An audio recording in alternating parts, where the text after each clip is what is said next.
in the screenshot is it shows Oob like a custom character charging towards a Saiyan. It shows an Oob-like custom character. It looks like an adult Oob in the scan, I'm not going to lie. Can we confirm it's Oob or not? It's, with all this time travel stuff and it being Xenoverse, it's highly possible, but we don't know for sure.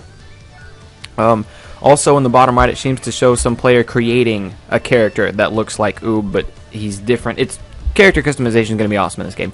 Anyways, for those of you out of the loop, the previously teased mysterious future warrior with red hair character and a Capsule Corp jacket is not a new character, but he was created by Namco Bandai and developer Dimps. He is a custom character. The Dragon Ball Xenoverse will allow players to create their own custom character who will play an integral part in the game's story mode, which involves going back and intervening in the history of Dragon Ball. If you want to know all the details, how in-depth we know custom characters can get so far, I'll leave a link to my other video explaining that down below. You can be humans, Earthlings, Namekians, even Majins. I show some awesome screenshots of the Majin style. Custom characters, all this stuff, so the link to that will be down below. You can check that out first before coming back here or do whatever. Anyways, now let's get into the real important part of this. There's also an interview with Masuke Hirano, producer at Namco Bandai Games, from Gamescom 2014, which took place this past weekend. I cannot talk today. Hiro-san is the one wearing the Goku trademark Orange G, and he is speaking through a translator with a nifty scouter and a Capsule Corp t-shirt. He reveals his custom character can level up, allowing for improvements in skills. Also, at the end of the interview, actually, I'm going to break that down for you right now. So, let's start with that first one.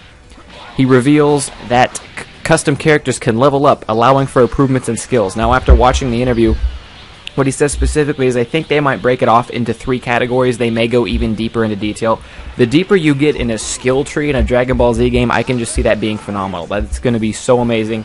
I'm sure they'll be good with nerfs and balances to make sure one skill tree isn't insanely better than the other and vice versa and all that stuff. But just the idea of a skill tree in Dragon Ball Z is blowing my mind.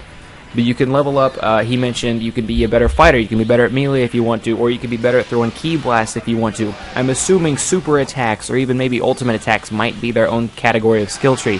You can think of any others, perhaps dodging, how good you are at dodging, how good you are at snap vanishing, how much ki you consume when you use a super attack or when you use any kind of thing that takes up ki consumption, how fast your charge rate is. Just the possibilities on a skill tree for a DBZ game go really far out there, and it makes me think a lot. If you can think of any others, by all means, let me know in the comment section down below. But a skill tree, basically. He doesn't say skill tree. He says you can level up, but it's going to be, if it's not a skill tree, it's going to be very similar to a skill tree, and I think that is going to be awesome.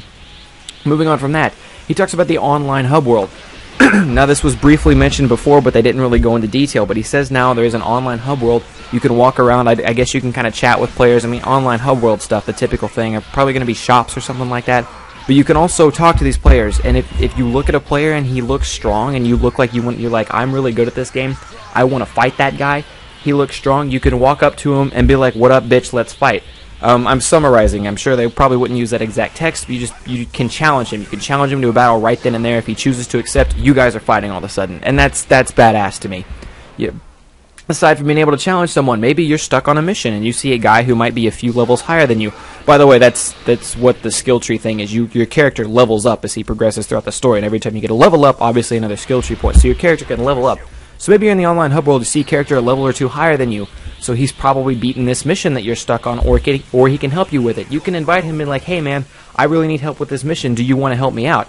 And then he can be like, fuck yeah, I'll help you out. And then you jump in, and then as a co-op team, you beat whatever mission you were stuck on. That is going to be sick. That is going to be insane. They also ask in the interview, is this fighting style going to be more like Dragon Ball Z Battle of Z or Dragon Ball Z Budokai Tenkaichi 3? And he was torn at first, and not in a bad way. I'll clear it up. He was torn at first. He said, Dimps is its own thing. Dimps is responsible for the Budokai series. Budokai fighting was not at all the same like Budokai Tenkaichi 3, and this is the first time we're going to see Budokai fighting in 3D, because it was always just the 2D back and forth game. So they're branching out. I'm pretty sure they're probably going to make their own system. It's not going to be exactly like Budokai Tenkaichi 3. I can almost guarantee that from what we've seen so far. But he said it's definitely not going to be like Battle of Z. He said while there will probably, like 99% sure, be team fights that you can do in the actual game Dragon Ball Xenoverse, they focus mainly on 1 versus 1 fights, which is the way I think it needs to go. I think team fights should be optional, but I think 1 versus 1 fight should be the main focus of Dragon Ball Z. So again, these are almost all perfect answers he could be giving me for this. And last but not least, dear PC gamers, if you were a PC gamer, that is completely fine. You do you, and just that's power to you. If you are a PC elitist who say console fanboys suck, I can't believe you would play on a piece of trash system like that, I hate you, and you can go die in a fire. But they did in the interview they talk about it. They say, will PC gamers be getting this? Will this game be coming to PC? And his answer was, right now it is planned for consoles only.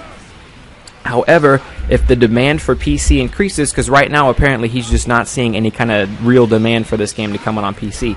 He says if the demand for PC increases, we will consider making it for that platform as well. So here is my throw out to you, whether you're a PC gamer, PC elitist, just a gamer in general, I feel like everyone who can experience this game is going to need to experience this game. So what I'm going to do here is the first petition, somebody wants to go make a petition on a website, or somebody already knows of a petition that has a good amount of signatures, the first petition that is linked to me in the comment section down below, I'm going to put in the video description. So if you're here a little late, maybe a petition's already in the video description, you can click on that, and I say whether you're a PC gamer, whether you hardly game at all, whether you play on consoles and hate PC elitists and all that stuff, go sign this petition, simply because I think everyone deserves a chance to be able to play this game because it looks awesome. It's not for gamers. It's not. Don't take your fanboy PC console side. This is for Dragon Ball fans to be able to experience this game because I think it's going to be pretty sick. So if you know a petition, or if you want to make one yourself that says put Dragon Ball Xenoverse on the PC, I will personally link it in the description so everyone can go there and sign it